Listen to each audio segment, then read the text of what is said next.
بسم اللہ الرحمن الرحیم۔ حضرت حسن بصری رحمۃ اللہ علیہ فرماتے ہیں کہ ایک مرتبہ میں ایک متقی شخص کے جنازے میں شریک ہوا۔ نماز جنازہ ادا کرنے کے بعد سب لوگ گھروں کو واپس لوٹ گئے اور میں جنگل کی طرف چل دیا کہ وہاں کچھ دیر بیٹھ کر اللہ کی قدرت پر غور و فکر کر سکوں۔ میں گھنے جنگل میں ایک مقام پر بیٹھ گیا کہ اچانک میری نظر 2 درختوں میں چھپی ایک غار پر پڑی۔ میں نے دل میں خیال کیا کہ یہ یقیناً چوروں اور ڈاکوؤں کی کوئی آماج گاہ ہوگی، لیکن پھر میں نے اس کے قریب جانے کا ارادہ کیا۔ میں نے سنبھلتے ہوئے آگے بڑھنا شروع کر دیا تو کیا دیکھتا ہوں کہ اندر ایک نورانی صورت والا شخص عبادت کر رہا ہے۔ میں اندر داخل ہو گیا اور سلام کرنے کے بعد پہلا سوال کیا، اے بندہ خدا، آپ یہاں اس ویران غار میں کیا کر رہے ہیں؟ انہوں نے جواب دیا، جناب، میں نے سنا تھا کہ بصرہ میں بہت سے نیک لوگ موجود ہیں، لہٰذا میں ان سے فیض پانے اور اللہ کے حضور عبادت کرنے ملک شام سے بصرہ آ گیا۔ اب میں یہاں اس غار میں رہتا ہوں اور اللہ کی عبادت کرتا ہوں۔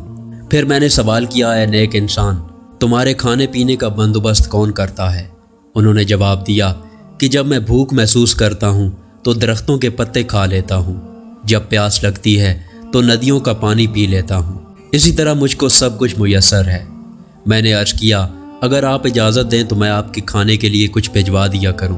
انہوں نے کہا، نہیں، میں اتنے سالوں سے درختوں کے پتے کھا کر زندہ ہوں، مجھے روٹی سالن کھائے ہوئے عرصہ گزر گیا، اب مجھے اس کی کوئی ضرورت نہیں۔ میں اصرار کرنے لگا کہ اگر آپ مجھے اجازت دیں تو میں آپ کی کچھ خدمت کر سکوں تاکہ ہمارے لیے بھی کچھ برکتیں لکھی جا سکیں۔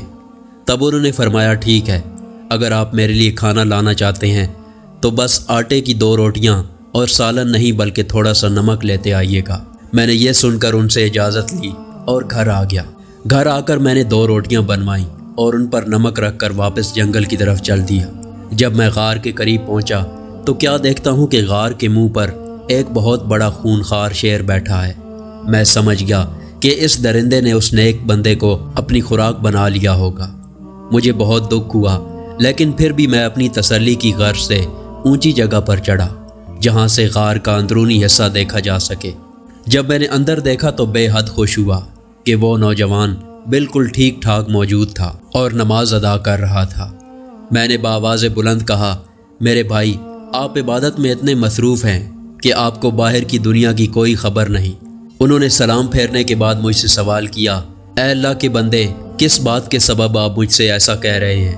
آخر ہوا کیا ہے؟ میں نے جواب دیا کہ غار کے باہر ایک بہت بڑا خونخوار شیر موجود ہے۔ انہوں نے جواب دیا کہ بہتر ہوتا کہ آپ اس ذات سے خوف کھاتے جس نے اس شیر کو پیدا کیا ہے، نہ کہ شیر سے۔ پھر وہ شیر کی طرف متوجہ ہوئے اور فرمانے لگے، اے درندے، اگر تو یہاں میرے رب کے کسی حکم پر قادر ہے، اگر مجھے نقصان پہنچانے کا تمہیں حکم ملا ہے تو میں تجھے روک نہیں سکتا، لیکن اگر ایسا نہیں ہے تو یہاں سے چلا جا، تو میرے اور میرے بھائی کی ملاقات میں خلل ڈال رہا ہے۔ ابھی اس بندے کی بات مکمل نہیں ہوئی تھی کہ وہ شیر وہاں سے ایسا بھاگا جیسے اسے اپنا شکار نظر آ گیا ہو۔ اس کے بعد میں غار میں پہنچا اور ان کے سامنے اپنا کھانا پیش کر دیا اور کہا کہ جو آپ نے فرمایا تھا وہ حاضر ہے۔ وہ حسرت بھری نظروں سے کھانے کو دیکھتے رہے اور روتے رہے، یہاں تک کہ روتے روتے ہچکی بند گئی۔ پھر اللہ کے حضور فرمانے لگے، اے میرے پروردگار، اگر میں نے تیرے حضور کوئی مقام پا لیا ہے تو میری دعا سن لے، تو اسی وقت میری روح کو قبض کر لے۔ ابھی اس بندے کی بات پوری بھی نہیں ہوئی تھی کہ اس کی روح قبض کر لی گئی۔ یہ سب دیکھ کر میں بہت متاثر ہوا اور رنجیدہ ہو گیا۔ پھر میں شہر واپس آیا اور کچھ نیک بندے اپنے ہمراہ لیے کہ ہم سب مل کر اس دوست کی تدفین کریں، اور ایک بار پھر ہم اسی غار میں پہنچے، لیکن کیا دیکھتے ہیں کہ وہاں کوئی میت موجود نہ تھی۔ ہم نے ہر جگہ تلاش کیا لیکن ہم کو میت کہیں نہیں ملی۔